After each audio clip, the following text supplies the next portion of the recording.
Hello दोस्तों, नमस्कार। आपका एक बार फिर स्वागत है हमारे चैनल पर। आज ही हम राजसभा का पार्ट 3 वीडियो लेके आए हैं। इसके पहले 2 वीडियो पढ़ चुकी हैं, ये तीसरा और अंतिम है। एनएसए और हिंदी में उसका नाम है राजसभा, जिसमें से हम लोग आज देखेंगे पार्ट 2 इसका है मूल विधि 160 यूपीएसआई स्पेशल हम पढ़ा रहे हैं, जिसमें से मूल विधि का एक चैप्टर है राजसभा। राजसभा का तीसरा पार्ट आज और अंतिम पार्ट है, तो देखते हैं हम लोग। ठीक है दोस्तों, प्रमुख धाराएं राजसभा क्या है आप सब जानते ही हो। राष्ट्रीय सुरक्षा अधिनियम यानी एनएसए। एनएसए मतलब नेशनल सिक्योरिटी एक्ट।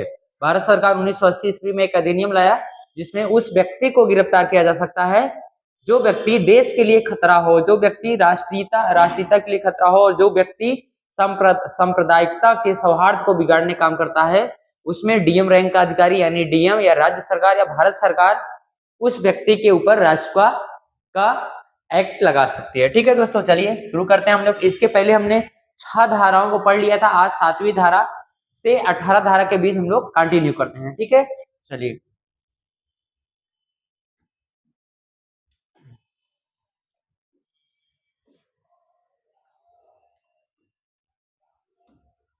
देखिए दोस्तों, धारा 7 क्या कहता है। धारा 7 ये कहता है कि जो फरार व्यक्ति है उसके संबंध में, यानी देखिए क्या होता है कि जिस व्यक्ति के ऊपर एनएसए लग गया, तो मान लीजिए वो फरार हो गया, पुलिस की गिरफ्त से बाहर हो गया, भाग गया, कहीं भी छिप गया है, यानी पुलिस की नजरों से दूर हो गया, उसके संबंध में धारा 7 क्या कहता है, तो सरकार या पुलिस यह जानकारी मजिस्ट्रेट को दे देगी।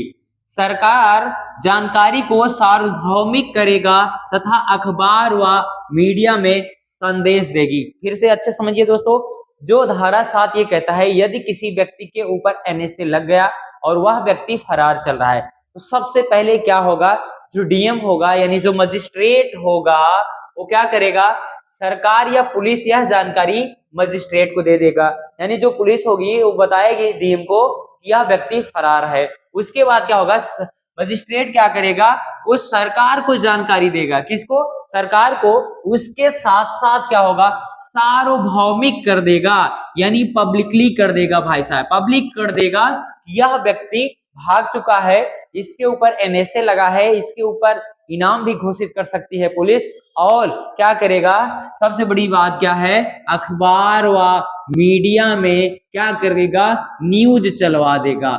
न्यूज चलवा देगा जिसमें वो संदेश देगा कि इस व्यक्ति के ऊपर एनएसए या राजसभा लग चुका है।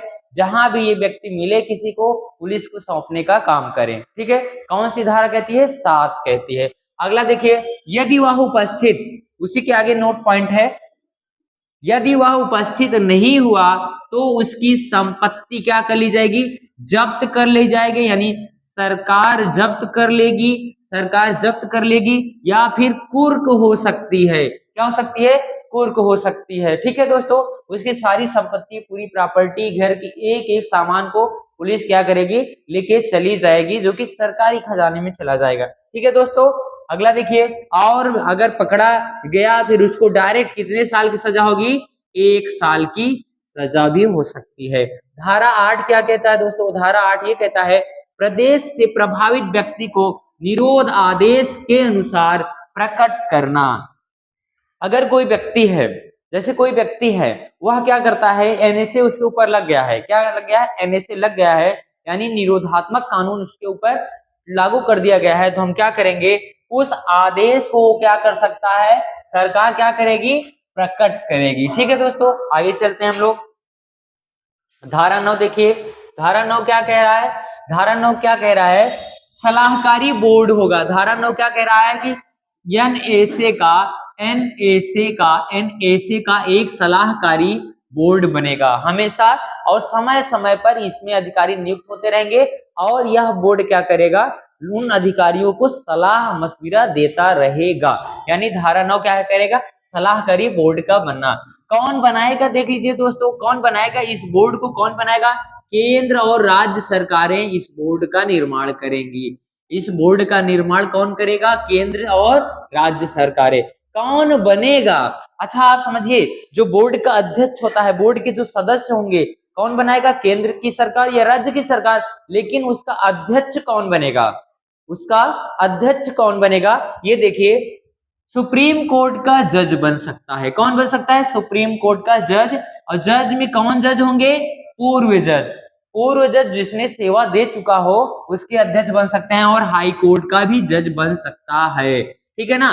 तो धारा 9 क्या कहता है दोस्तों? धारा 9 ये कहता है कि सलाहकारी बोर्ड बनेगा। सलाहकारी बोर्ड में क्या होगा? कौन बनाएगा? केंद्र और राज्य सरकार बनाएंगी। कौन बनेगा?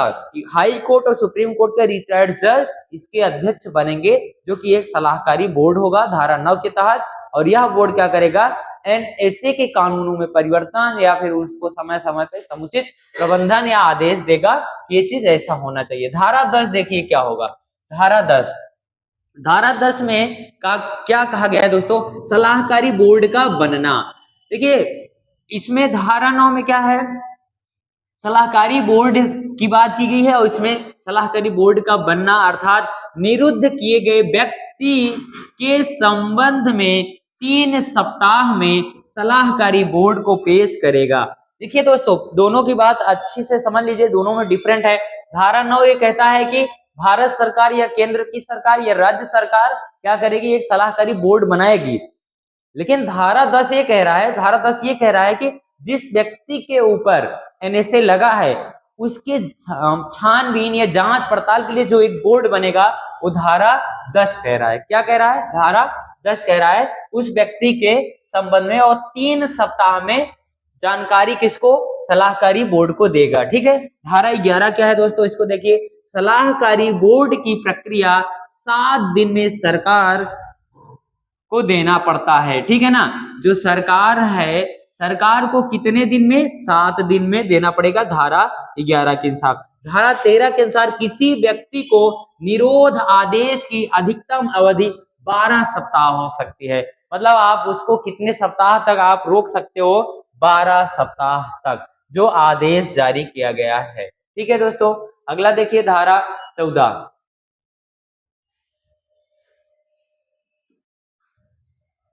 धारा 14 क्या कहता है दोस्तों? निरुद्ध आदेश को वापस लेना। अर्थात जैसे किसी व्यक्ति के ऊपर एनएसए लग गया है, क्या किसी व्यक्ति के ऊपर एनएसए लग गया है, तो उस आदेश को वापस लेने का कार्य भी यहाँ पर बताया गया है, जो कि धारा 14 कह रहा है। 14A क्या कहता है? कुछ विशेष परिस्थितियों में 3 माह से अधीन निरुद्ध आदेश होना देश की सैन्य सुरक्षा पर खतरा, देश की सुरक्षा और राज्य की सुरक्षा। कहने का मतलब धारा 14A ये बताता है कि किसके कारण यह आदेश जारी हो सकता है कि वह उस व्यक्ति के ऊपर एनएसए लगाया जाए। जब देश की सेना के ऊपर खतरा मंडराए, उस व्यक्ति या उस समुदाय के द्वारा सेना या आर्मी के ऊपर खतरा मंडरा रहा है, देश की सुरक्षा को उसने क्या किया हो? तोड़ने का काम किया हो, और राज्य की भी सुरक्षा इसी में आ जाएगी धारा 14A में। यानी इन परिस्थितियों में 3 माह के अधीन वह आदेश जारी हो जाएगा। ठीक है दोस्तों।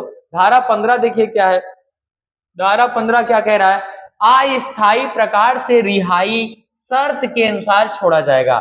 धारा 15 में क्या कहा गया है? एनएसए या फिर रासुका 1980 के तहत धारा 15 में ये कहा गया है यदि व्यक्ति को क्या किया गया? व्यक्ति को रिहा किया गया। क्या कर दिया गया? रिहा कर दिया गया। तो उसमें कुछ शर्तें हैं। इन शर्तों के बारे में बताया गया है। उस शर्त के हिसाब से उसको छोड़ा जाएगा, उन्हीं शर्तों को छोड़ा जाएगा। मान लो निश्चित समय व निश्चित स्थान पर। इसमें यह कहा गया है कि जो रूल या रेगुलेशन बता के छोड़ा जाएगा, उस व्यक्ति को छोड़ा जाएगा, जो नियम कानून बताया गया है, अगर उसके विरुद्ध वह जाता है तो फिर से उसको पकड़ लिया जाएगा। ठीक है दोस्तों। और समय के लिए पाबंदी लगा दिया जाता है कि स्थान के लिए कि तुम देश को छोड़कर नहीं जा सकते हो। ठीक है ना। जिसके ऊपर एनएसए लगा, विदेश यात्रा मना कर दी जाती है, और एक निश्चित समय पर हाजिर होना पड़ता है।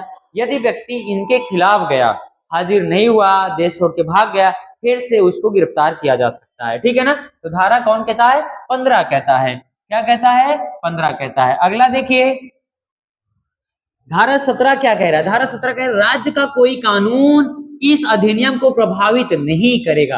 अर्थात देखिए दोस्तों, एनएसए या एनएसए 1980 1980 यह कहता है, धारा 17 के तहत राज्य सरकार के जितने भी नियम कानून हैं वो एक तरफ हो जाएंगे। यदि किसी व्यक्ति के ऊपर एनएसए लगेगा तो वहां पे डायरेक्ट कमांड जो होगी केंद्र सरकार की होगी। सभी राज्य सरकारों के जो रूल्स हैं, कानून हैं, इस अधिनियम को प्रभावित नहीं करेंगे।